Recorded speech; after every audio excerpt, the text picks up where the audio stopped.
Hi everyone, my name is Lynn Tariq and today I'm going to talk about my case study which is about the man that lost his memory.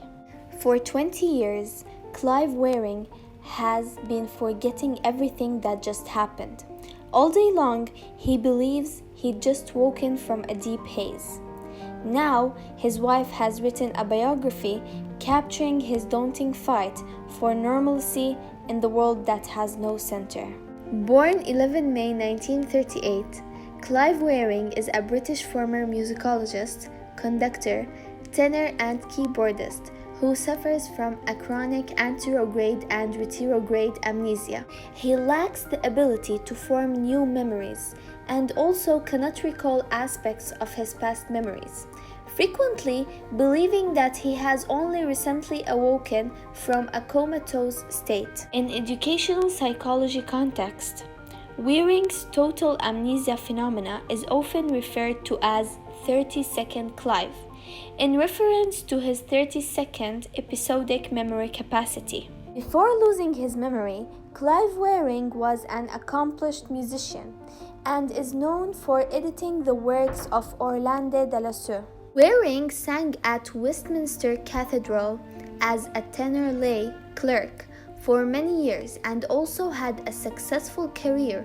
as a chorus master, and worked as such at Covent Garden and with the London Symphoniette Chorus. So what we can understand that Clive Wearing had a very successful job before losing his memory. Clive Wearing loved music a lot, and today he's 82 years old, even though he lost his memory, but he still loved music. On 27 March 1985, and after Clive Wearing got married to Miss Deborah Wearing, he contracted a herpes viral encephalitis, which is also called herpes simplex virus, that attacked his central nervous system. Since this point, he has been unable to store new memories. He has also been unable to associate memories effectively or to control his emotions, exhibiting unstable moods. Clive Wearing developed a profound case of total amnesia as a result of his illness. Because of damage to the hippocampus, an area required to transfer memories from short-term to long-term memory, he is completely unable to form lasting new memories. His memory only lasts between 7 and 30 seconds. Clive Wearing spends every day waking up every 20 seconds and restarting his consciousness once the time span of his short-term memory elapses, which is about 30 seconds. During this time, he immediately questions why he has not seen a doctor, as he constantly believes that he has only recently awoken from a comatose state. Clive Wearing was able to provide answers to questions, but he cannot stay in the flow of a conversation for longer than few seconds. If he was asked about his current situation, he becomes very angry and upset, as he cannot obtain an explanation for his condition and thus feels interrogated. Clive Wearing just remembered a little of his life before 1985. For example, he knows that he have some children, but he cannot remember their names. Also, he remembers his love to his second wife, Deborah, whom he married the year prior to his illness. When they meet, he greets her joyously, either believing that he has not seen her in years or that they have never met before, even though she was with him for moments. When he goes out dining with his wife, he can remember the name of the food he is eating, for example, chicken. However, he cannot link it with the taste, as he forgets what food he is eating by the time it has reached his mouth. In a diary provided by his caretakers, Wearing was encouraged to record his thoughts. Page after page is filled with entires similar to the following. For example, he just noted that at 8:31 a.m., Now I am really completely awake. And then at 9:06 a.m., now I am perfectly, overwhelmingly awake. At 9:34 a.m., now I am superlatively, actually awake. He just cancel the notes that he doesn't remember and keep the ones that he remember. He doesn't remember these notes are made by whom and when, but still he does recognize his own writing. Wishing to record waking up for the first time, he still wrote diary entries in 2007, more than 2 decades after he started them. After this disease, Clive Wearing can learn new practices and even very few facts, not from episodic memory or encoding, but by acquiring new procedural memories through repetition. For example, if he watched a certain video recording multiple times on successive days, he never had any memory or ever seeing the video or knowing the continents, but he was able to anticipate certain parts of the continent without remembering how he learned them. After all of this, Clive's state seems to be improving lately. He seems more untroubled of late, and he is not obsessed with waking up early. He started going to cinema and even started laughing at jokes, but they have to be short enough so he can remember the beginning. His wife said that it seems to be a hopeful signal and a wonderful change compared to the horrors at the beginning. But when reporters went to do an interview with him, they asked him, "What do you feel?" And he said, "I feel unconscious." Then they asked him, "What do these feelings mean to you?" And he said, "It's like being dead. I lost my life." And then he forget what did he said, and also he forget what they were talking about. There is only one thing that helped him escape his maze, which was music. Music always gets him back to life, and every day Wearing sits at the piano, and if someone puts a sheet of music in front of him, he plays it flawlessly. He always played the same piece, said Deborah Wearing. Her husband has no sense of repetition. The first melody that pops into his head never bores him. And without memory, it seems there is also no such thing as improvisation. Someone who has nothing old stored cannot invent anything new. I know that you're wondering about his wife, but he never remembered what they did before 2 minutes, or where did they go, or even did he eat dinner or no. But did his wife never lose her calm? What is the use of this? She asks. Deborah Wearing did not have the heart to leave him to wonder when he woke up. As the time went by, the question kept coming at shorter intervals, and in the end, they just came like gunshots, one after the other. How long?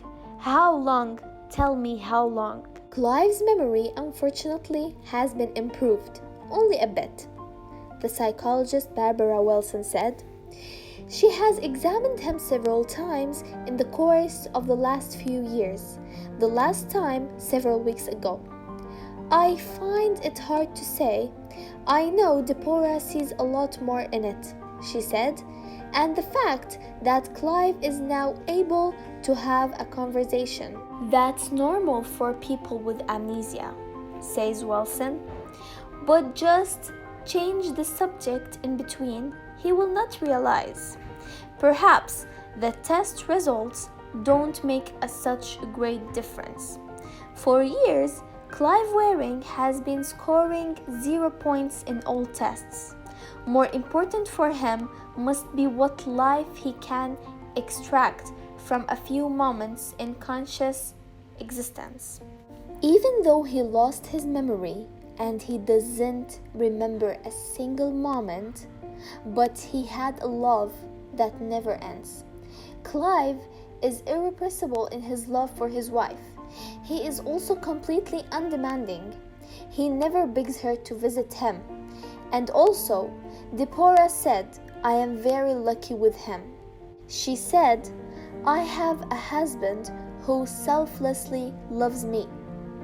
He listens when Deborah tells him about her daily life, and he always has something kind to say, even if it's very repetitive.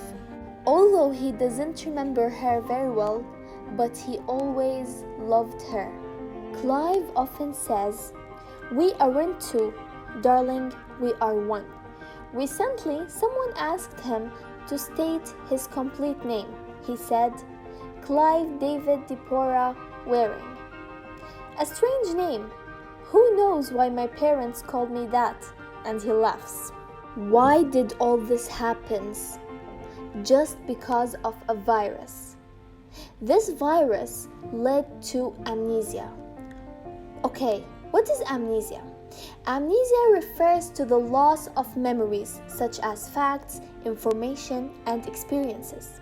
Though forgetting your identity is a common plot device in movies and television, that's not generally the case in real life amnesia. Instead, people with amnesia, also called amnestic syndrome, usually know who they are, but they may have trouble learning new information and forming new memories. Of course, there are some symptoms of amnesia.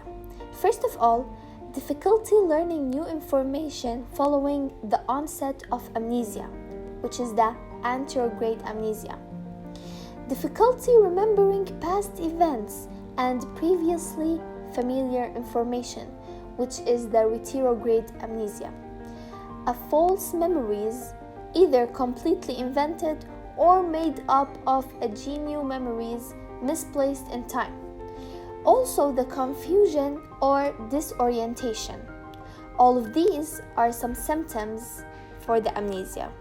Most people with amnesia have problems with short-term memory. They can't retain new information. Recent memories are most likely to be lost, while more remote or deeply ingrained memories may be spared. Okay, so what are the causes of the amnesia? Normally, memory function involves many parts of the brain. Any disease or injury can affect the brain and also can interfere with the memory. Some causes of the amnesia are the stroke, the brain inflammation, which is the encephalitis as a result of an infection with a virus, such as the herpes simplex virus, which is the virus that our patients have. Also, a lack of adequate oxygen in the brain, for example, from the heart attack, respiratory distress, or carbon monoxide poisoning. A long-term alcohol abuse leading to the thiamine, which is vitamin B1 deficiency. Also, tumors in area of the brain that control the memory. Also, we have the degenerative brain diseases, such as Alzheimer's disease and other forms of dementia, plus seizures. Head injuries that cause concussion, whether from a car accident or sport, can lead to a confusion and problem remembering new information. This is especially common in early stages of recovery. Let us not forget alcohol, because alcohol is one of the reasons that may make you forget your memory for a time or a period of time. Of course, the chance of developing amnesia might increase if you have experienced one of these four: the brain surgery, head injury or trauma, stroke, alcohol abuse, and seizures. These are the risk factors that may enhance the possibility of you having amnesia. Yes, amnesia is a very scary disease, but don't worry. Now I'm going to give you some tips to prevent yourself from getting amnesia. Avoid excessive alcohol use. Wear a helmet when bicycling and a seat belt when driving. Treat any infection quickly so that it doesn't have a chance to spread to the brain. Seek immediate medical treatment if you have any symptoms that suggest a stroke or brain aneurysm, such as a severe headache or one-sided numbness or paralysis. Before I end my video, I just have little information to say about the herpes viral encephalitis. The herpes simplex encephalitis, or the disease HSE, which attacked the man's memory, is a rare neurological disorder characterized by inflammation of the brain, encephalitis. Common symptoms include headache, fever, drowsiness, and hyperactivity. This disorder may have some symptoms similar to those associated with meningitis, such as a stiff neck, altered reflexes, confusion, and/or speech abnormalities. Skin lesions usually are not found in association with herpes simplex encephalitis. Herpes simplex encephalitis is caused by a virus known as herpes simplex virus, HSV. Now we came to the end of my video. I hope that you learned new things that you've never heard about before, and I hope that you found it an interesting topic to listen to. Thank you a lot, guys. Anatomy and physiology students, stay curious.